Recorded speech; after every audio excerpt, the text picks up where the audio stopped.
Go. Bonjour chers frères et sœurs en Christ de matinée glorieuse.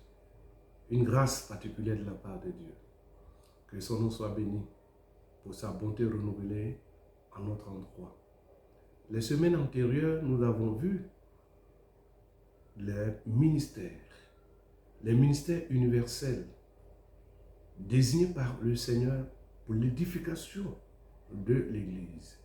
Le ministère d'apôtre, le ministère de prophète, le ministère d'évangéliste, le ministère de pasteur. Et nous avions entamé celui de docteur. Nous avions vu sa nature, nous avons vu son champ d'action, nous avons vu l'élément principal dont il utilisait pour, n'est-ce pas, enseigner. C'est la parole de Dieu. C'est la parole de Dieu qui est l'élément clé, n'est-ce pas, du docteur, afin de pouvoir éradiquer la fausse doctrine et faire asseoir le peuple en formant des disciples pour perpétrer, n'est-ce pas, le ministère du Seigneur. À cela dit, chers frères et sœurs, le véritable ministère du docteur n'invente pas la doctrine. Il ne doit pas inventer la doctrine. Son rôle consiste plutôt à ordonner les éléments de la révélation biblique. C'est-à-dire, il puise sa connaissance de la parole de Dieu. Il doit utiliser uniquement cette parole afin de pouvoir faire connaître au peuple la pensée de Dieu, ce que Dieu demande à son peuple, et en formant des disciples dans une étude dont on appelle la discipulat. Et cette étude nous amène à pouvoir former des disciples et à encadrer ceux-ci à mieux servir le Seigneur, à explorer les profondeurs et à formuler clairement en vue d'une compréhension. Donc en tant que docteur, beaucoup, et je ne suis pas contre, aiment, n'est-ce pas, utiliser les gros mots, des gros mots scientifiques pour apporter la parole de Dieu, pour démontrer qu'ils sont docteurs. Non, je suis désolé. Je suis désolé. Je dis bien, je suis désolé. Pourquoi? Parce que Jésus, le Maître, le docteur par excellence, lorsqu'il faisait ses conférences, même les enfants venaient assister. Les enfants se déplaçaient pour écouter. Donc ça veut dire que Jésus se mettait au même pied d'égalité, au même pied, parce que son objectif, ce n'est pas de se promouvoir. Son objectif était que la parole de Dieu soit entendue et mise en pratique pour que les âmes soient sauvées. C'est ça, le véritable docteur. Et ce n'est pas celui-là qui emploie les mots scientifiques, les grecs, l'hébreu. C'est une sorte de bonnes choses, ce sont des connaissances. Mais il faut savoir l'employer. Parce que dans une assemblée, il y a toutes sortes de couches sociales. Il y a des gens qui n'ont jamais mis pied à l'école.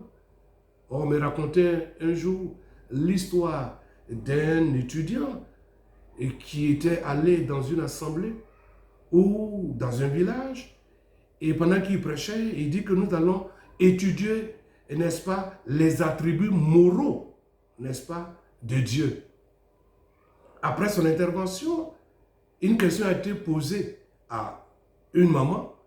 Maman, qu'est-ce qui a été dit aujourd'hui? Il dit, le pasteur a parlé de conflits moraux. Bon, conflits moraux et attributs moraux. Bon, une telle personne, qu'as-tu enseigné? Qu'est-ce que tu as donné? Tu n'as rien donné. Tu n'as rien donné. Donc l'enseignement doit être au niveau du peuple. Au niveau du peuple. Soit il faut avoir les diplômes, il faut avoir la connaissance, mais il faut que cette connaissance soit distillée de sorte que les fidèles puissent ruminer, non seulement manger, mais ruminer et savoir rendre ce qui a été enseigné. Dans les instituts, ça c'est autre chose. Donc le ministère du docteur, c'est d'explorer la parole de Dieu et de permettre sa compréhension de manière à être transmise de manière claire à tous ceux qui l'écouteront. Et lorsqu'on lui demandera Qu'est-ce que le pasteur a dit aujourd'hui? Qu'est-ce que le docteur a pu enseigner? Il puisse être capable de pouvoir, n'est-ce pas, s'exprimer librement. Un jour, je parlais avec un frère professeur et qui disait, dans sa matière, si dans sa matière, tu as eu 5 secrets forts, et je lui ai dit qu'il ne vaut rien. Il ne vaut rien, ça va vous étonner, il ne vaut rien, parce qu'un vrai pédagogue, lorsqu'il apporte son enseignement, tout le monde doit comprendre ce qu'il dit. Mais si tu as enseigné et que tout le monde a 0, c'est que toi-même tu es 0, tu ne connais rien, il faut aller reprendre ta pédagogie. Parce qu'en enseignant, c'est pour que l'on puisse comprendre ce que tu es en train de dire. L'on puisse comprendre ce que tu es en train d'enseigner. Et être capable de pouvoir aussi transmettre cet enseignement à d'autres. Mais dis que non, dans ma matière, et si tu as eu 5, c'est que tu es fort, c'est que toi-même tu ne vaux rien. Tu ne maîtrises pas ta matière. Parce que quelqu'un qui maîtrise sa matière, il fait en sorte pour que ceux qui sont au-devant de lui, ceux qui sont devant lui, puissent eux aussi arriver à transmettre le message. C'est ça le véritable pédagogue. C'est ça le véritable docteur. Le véritable docteur, c'est cela. Parce que notre maître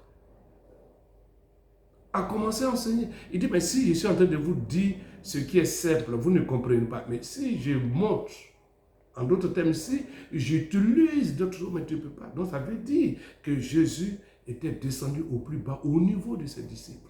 Et c'est pourquoi ils ont pu, eux aussi, transmettre ce message jusqu'à nous. Mais si nous ne pouvons pas transmettre ce message à cette génération, parce que nous sommes docteurs, et il faut montrer qu'on est docteur. Et quand on prêche, les gens ne comprennent pas. Et quand on enseigne, les gens ne comprennent pas. Mais je suis désolé. Et je ne suis désolé. Notre maître a enseigné de sorte que les disciples, tout le monde pouvait comprendre.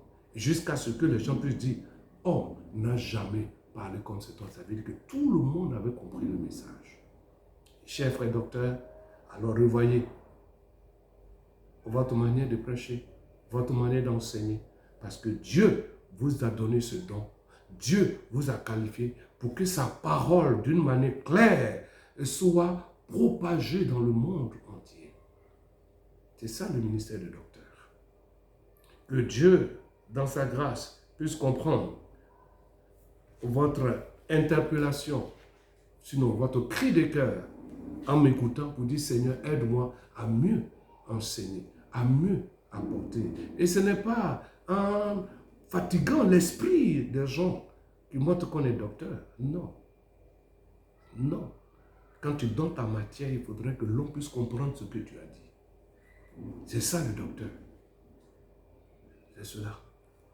Alors, beaucoup de courage à toi et essaie de reviser et de t'approcher du Seigneur pour qu'il t'aide.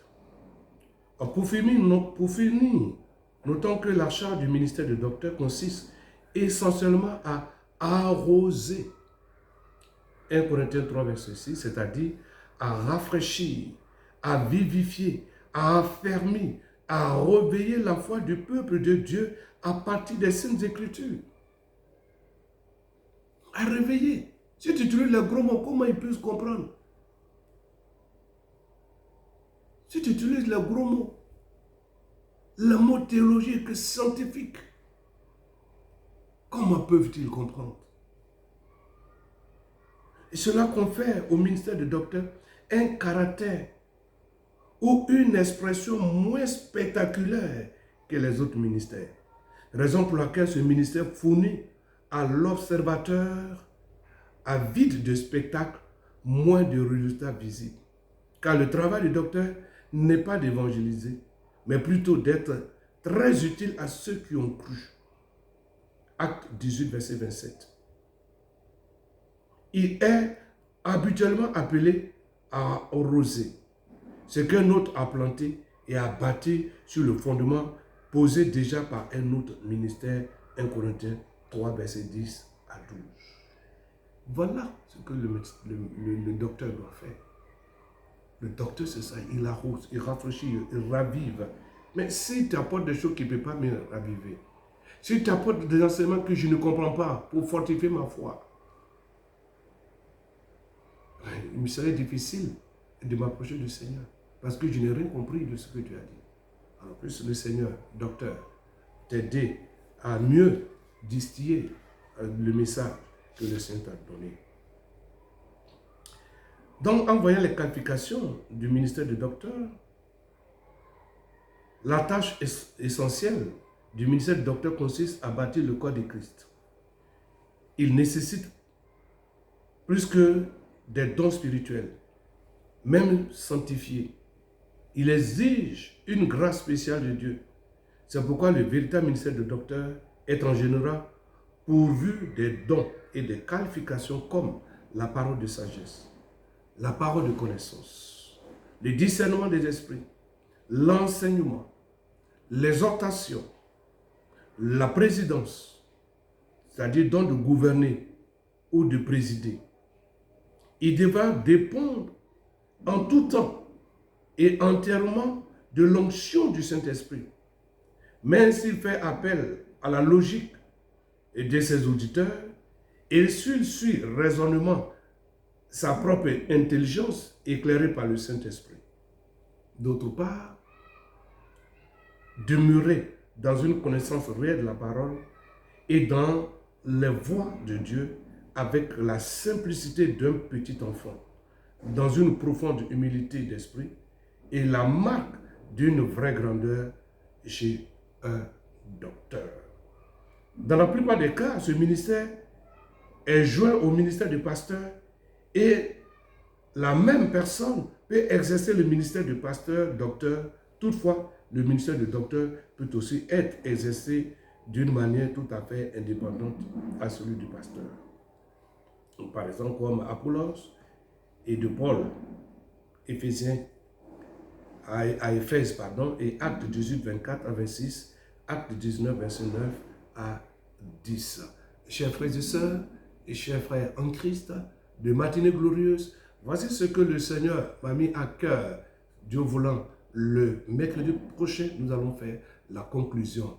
Mais dis-je, le ministère du docteur est un ministère très important parce qu'il doit combattre la fausse doctrine, il doit faire asseoir le peuple, il doit raviver la foi et pour cela, il doit être conséquent, humble et apporter la parole de Dieu pour que tous puissent comprendre et pouvoir aussi l'annoncer à ceux qui sont perdus. Que le Seigneur vous bénisse ce matin et que sa grâce repose sur vous. Amen. Amen. Seigneur, merci pour ta présence ce matin. Merci pour ta grâce. Merci pour ton assistance. Bénis mes frères et sœurs, tous ceux qui ont ce ministère, ce souci de pouvoir enseigner. Oh Père, je prie que ta grâce repose sur eux et que ton nom en tes gloire au nom de Jésus-Christ. Amen. Amen. Shalom. Que Dieu vous bénisse.